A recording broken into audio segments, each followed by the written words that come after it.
Zoti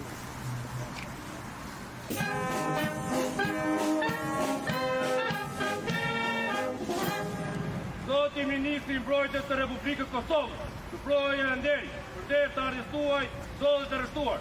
Vajtë të prejnderit, Major Ballu.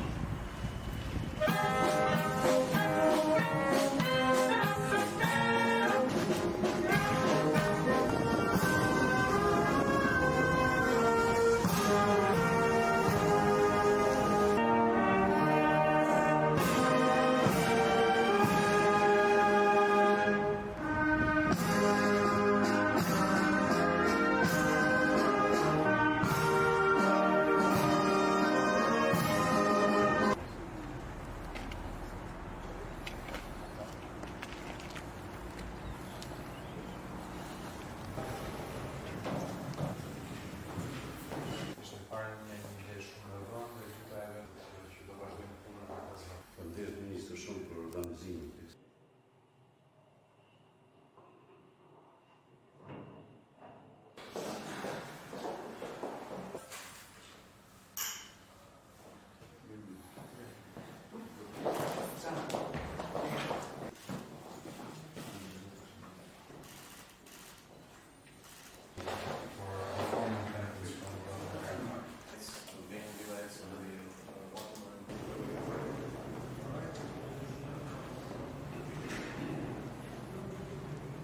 Kosova, Shqipëria dhe Kroacia ndajnë një vlerësim të njëmend, qoftë të kërcënimeve në rajon, qoftë edhe të rreziqeve që i kanosën Evropës juglindore në këto momente të veçanta që nga pikpamja e sigurisë, që nga pikpamja e zhvillimeve në zonën lindore të kontinentit totë, qoftë edhe nga pikpamja se si NATO-ja duhet ketë një vëmendje të posaçme ndaj rajonit tonë. Deklarata përkthen në fakt jo vetëm një vullnet politik, por gjithashtu disa prioritete që ne ndajmë së bashku. Kryesisht ka të bëjnë me rëndësinë që tre vendet tona japin ripërtëritjes dhe ringritjes së industrisë ushtarake dhe nevojën që në këtë shtyllë të sigurisë kombëtare të vendeve tona ne të bashkëpunojmë edhe më thellë edhe më gjerës.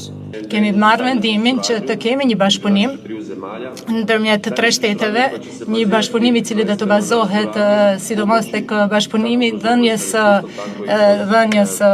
ndihmës tek pjesa e zhvillimit të industrisë së mbrojtjes, ndryshimit të përmbushjes të gjithë marrëveshjeve të cilat kemi përmosur deri tani dhe i kemi pasur në nivel shumë të lartë, por këto tani duam që t'i përmirësojmë edhe t'i përfuqizojmë dhe të ndajmë eksperiencën tonë të shtetit si Kroaci dhe të japim eksperiencën si pjesë e NATO-s dhe Bashkimit Evropian. Synimi i këtij bashkëpunimi nuk do të jetë asnjë rast kërcënimi i askujt.